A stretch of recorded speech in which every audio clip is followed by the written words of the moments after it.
양철북 퀼터그라스 542페이지 야자섬유용단위 고작 통화개혁 전에 약간의 교환가치를 지냈을 뿐인 싸구려 용단에 대해서 왜 그토록 많은 말을 소비하는가? 오스카의 귀에는 이 당연한 질문이 들려온다.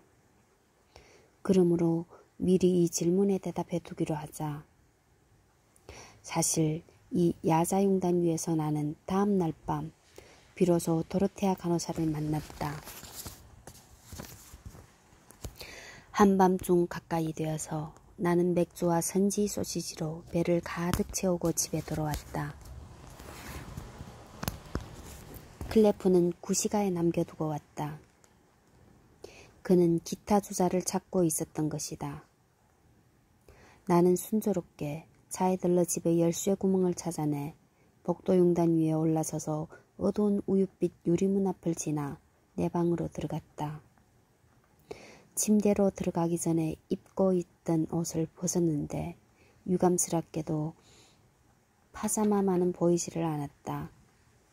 세탁을 위해서 마리아에게 보냈기 때문이다. 그러나 파자마 대신 너무 길어서 우리가 잘라낸 75cm 야자용단 조각을 찾아냈다. 나는 그 조각을 침대 앞에 바닥에 펴놓고 침대에 들어갔다. 그런데 잠이 오지 않았다. 오스카가 잠을 이루지 못하면서 무엇을 생각하고 있었는지 또는 무엇을 멍청하게 머릿속에서 굴리고 있었는지 그것은 지금 여러분에게 이야기할 필요조차 없으리라고 생각한다. 오늘 나는 그때 잠을 이루지 못했던 원인을 발견한 기분이 든다. 그때 나는 침대에 들어가기 전에 맨발로 그 새로운 야자섬유 매트 위에 올라섰다. 야자섬유가 맨발을 통해서 나의 피부를 지나 혈액 속으로 침입했다. 따라서 나는 침대에 누워 상당한 시간이 지났는데도 여전히 야자섬유 위에 서 있는 것과 같았고 그래서 잠들 수가 없었던 것이다.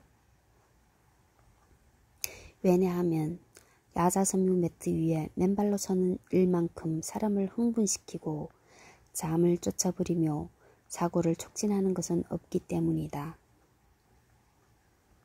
오스카는 한밤중이 지나 새벽 3시가 다 되도록 여전히 잠들지 못한 채 침대에 누워 있으면서 동시에 매트 위에 계속 서 있었다. 그때 복도에서 문소리가 나고 다시 한번 문소리가 났다. 클레프로구나 하고 나는 생각했다. 기타 주자는 어차피 못 찾았겠지만 선지 소시지를 듬뿍 뱃속에다 집어넣고 돌아왔으리라고 생각했다. 그러나 복도에서 문을 이어서 좀 더 큰 문을 움직인 사람이 실은 클레프가 아니라는 사실을 나는 알고 있었다. 다시 나는 생각을 계속했다. 잠을 자지 못하고 발바닥에 야자섬유를 느끼고 있을 바에는 차라리 침대에서 나가버리는 게 어떨까. 그리고 기분상으로만이 아니고 실제로 침대 앞 야자섬유 매트 위에 몸을 올려놓는 것이 어떨까. 오스카는 그렇게 해보았다. 그러자 그것이 또 묘한 효과를 발휘했다. 내가 매트 위에 선 순간 그 75cm의 자투리가 내 발바닥을 통해서 그 원천인 복도의 7m 43cm짜리 야자용단을 상기시킨 것이다.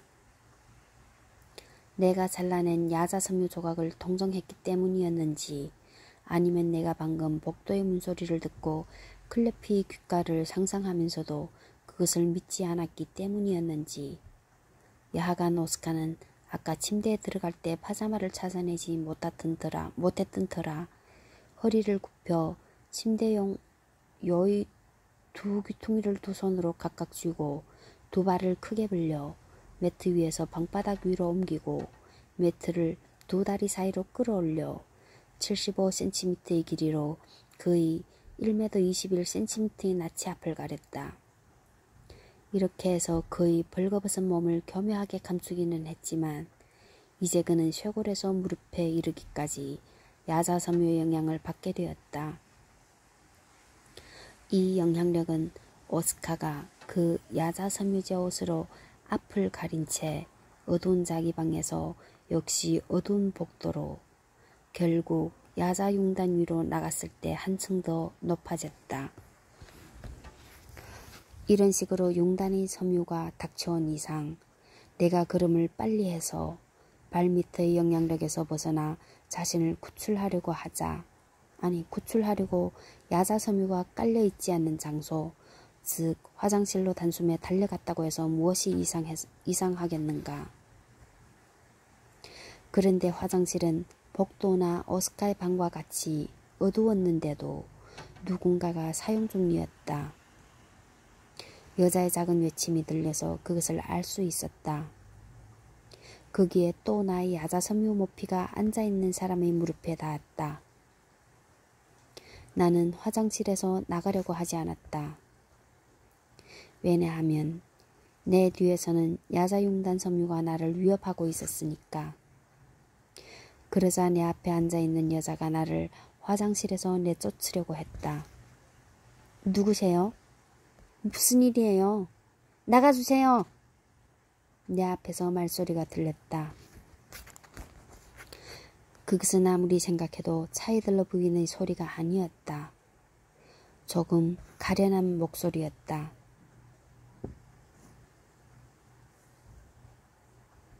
누구세요? 글쎄요. 도르테아 간호사. 한번 알아맞혀보세요. 나는 대담하게 농담을 했다. 그렇게 함으로써 우리가 묘한 장소에서 마주쳐 생겨난 약간의 긴장감을 누그러뜨리려고 했던 것이다. 그러나 그녀는 알아맞힐 생각은 없이 일어서서 어둠 속에서 손을 뻗쳐 나를 화장실에서 복도용단 위로 밀어내려고 했다. 하지만 손 위치가 너무 높았기 때문에 내 머리 위에서 헛손질을 했다. 다음에는 손을 내려서 더듬었다. 그러나 나를 붙잡지는 못하고 내 야자 섬유 앞치마를 붙잡아 또다시 비명을 질렀다. 여자는 언제든지 바로 비명을 지르게 되어 있다. 어쩐지 나를 다른 사람으로 착각한 모양이었다. 그 증거로 악마! 하고 도르테아 간호사는 부들부들 떨면서 중얼거렸다. 이 소리를 듣고 나는 무의식 중에 킬킬대고 웃고 말았다. 물론 악의가 있어서 웃은 건 아니었다. 그런데도 그녀는 그것을 악마가 킬킬거리는 것으로 해석했다. 나는 악마라는 말이 싫었다. 그래서 그네가 이제는 완전히 겁을 집어먹고 다시 누구세요?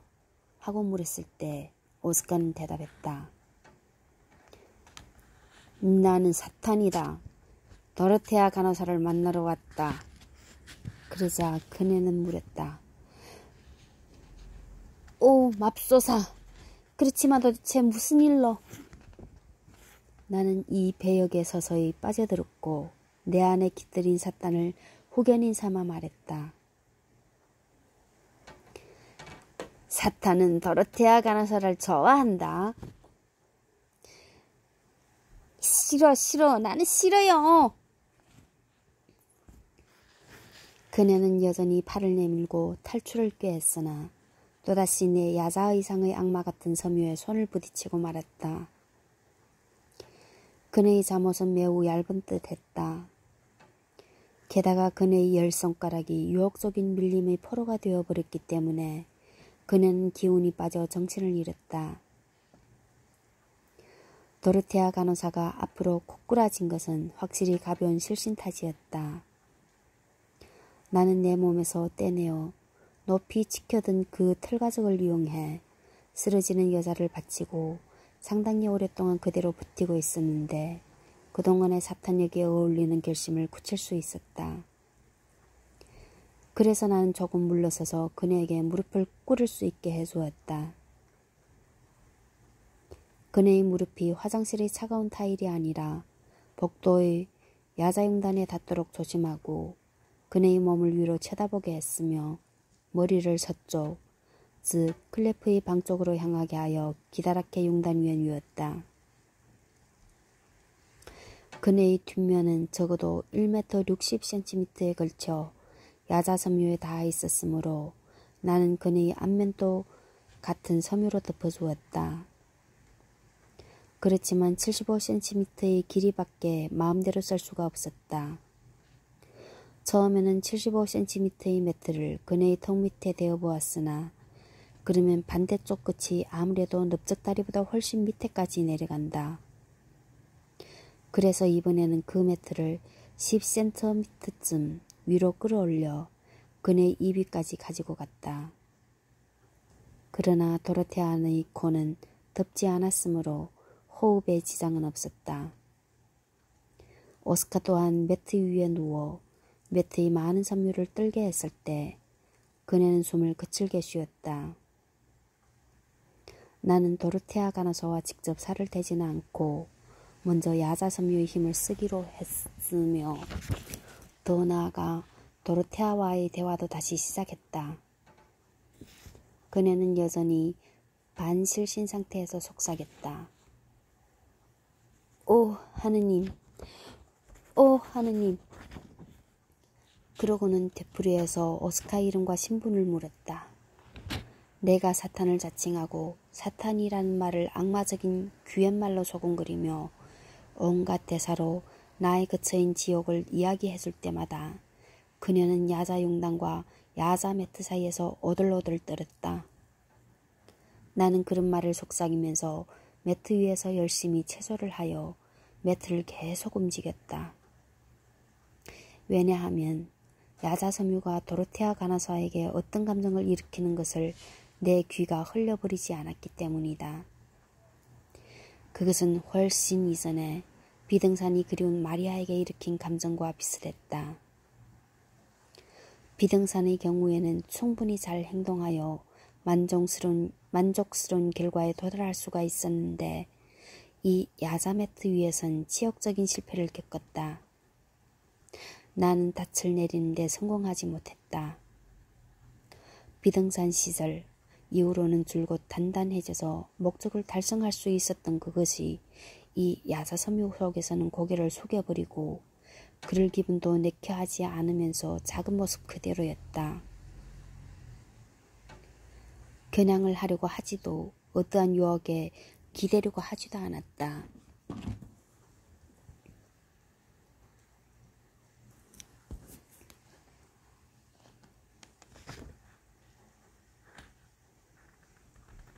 나의 순수하고 지적인 설득 기술도 효과를 나타내지 못했으며 도로테아 간호사의 탄식도 소용이 없었다. 그녀는 그곳에 누운 채 속삭이고 신음하며 흐느껴 울었다. 자, 사탄, 자, 어서 와요. 그래서 난 그녀를 진정시키고 달래야만 했다. 사탄 곧 온다. 조금만 기다려. 이처럼 나는 참으로 악마처럼 속삭이면서 내 세례 때 이후 내 안에 깃들어 있던 지금 또 여전히 그곳에 깃들어 있다. 그 사탄과 대화를 나누었다. 모처럼의 일을 방해할 수가 있느냐 사탄 하고 화내고 부탁이니 창피를 당하지 않게 해다오 하고 애원하며 오늘은 너 좀 이상하다 생각해봐라. 마리아를 아니 그래프 미망인 쪽이 나을까? 아니면 예쁜 로스피타를 밝은 파리에서는 우리 둘이서 그녀를 여러모로 놀려주지 않았느냐 하고 꼬드겨 보기도 했다. 그러나 그는 불쾌하게 몇 번이나 같은 대답을 할 뿐이었다. 기분이 나지를 않는다. 오스카. 사탄이 기분이 나지 않는다면 승리를 거두는 건 도덕적이다. 결국 사탄이라 할지라도 가끔은 기분이 안 날 때도 있는 법이니까. 이처럼 그는 나를 지지하기를 거부하고 이것저것 비슷한 달력의 격언을 부르짖었다. 그동안 나는 천천히 힘을 기르면서도 야자섬유 매트를 계속 움직여 불쌍한 도로테아 간호사의 피부를 문질러 괴롭혔다. 마지막에는 그네가 갈망하면서 속삭였다. 자, 사탄. 아주어요. 부탁이에요. 그 소리에 재촉당한 나는 자포자기에서 아무런 동기도 없는 무의미한 돌격을 야자섬유 밑쪽에 감행했다.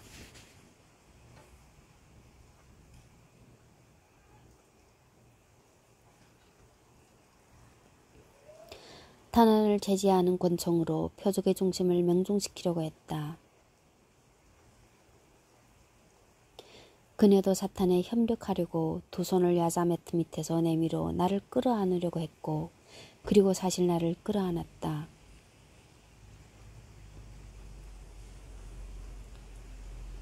하지만 그 순간 야자섬유질의 피부가 아닌 인간의 따뜻한 기운을 가진 나의 혹을 발견하고는 그네가 원하고 있던 사탄이 없다는 사실을 깨달았다.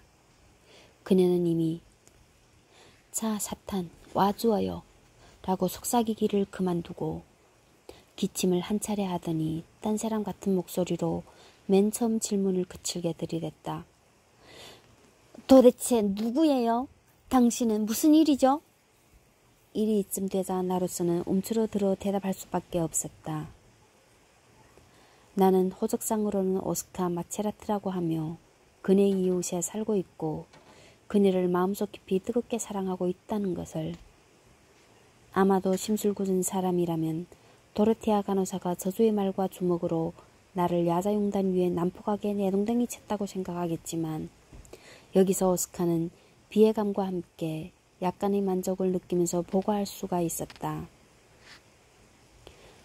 도르테아 간호사는 천천히 생각하고 또 생각하며 두 손과 두 팔을 망설이듯 내 혹에서 뗐을 뿐이라고.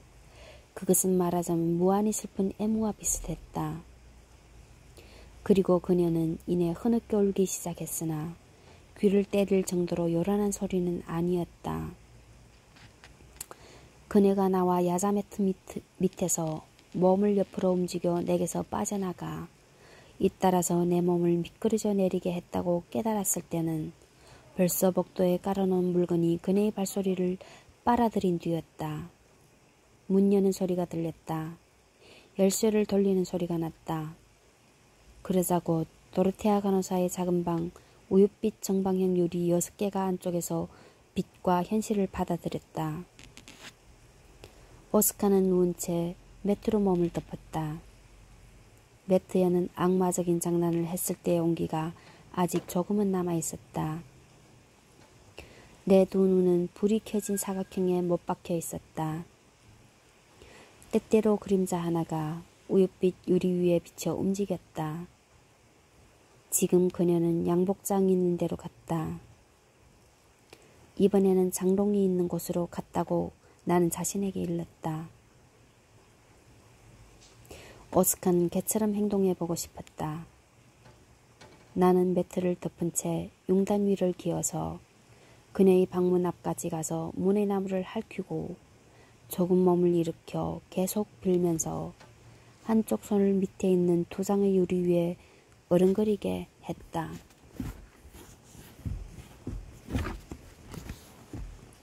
그러나 도로테아는 문을 열지 않았고 실증도 내지 않았으며 양복장과 거울이 붙은 옷장 사이를 왔다 갔다 했다. 나는 알고 있었으나 인정하지를 못했다. 도르테아 간호사는 짐을 꾸려 내게서 도망친다는 사실을. 그네가 방을 나갈 때 최소한 그 얼굴을 전등 불빛으로 볼 수 있을 거라는 희미한 기대마저 나는 묻어버려야 했다.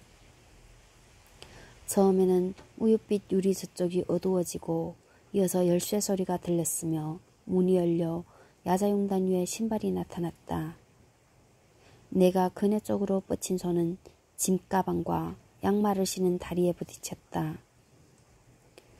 그러자 그녀는 양복장 속에 있던 그 튼튼한 하이킹화로 내 가슴을 걷어차서 나를 용단 위에 넘어뜨렸다.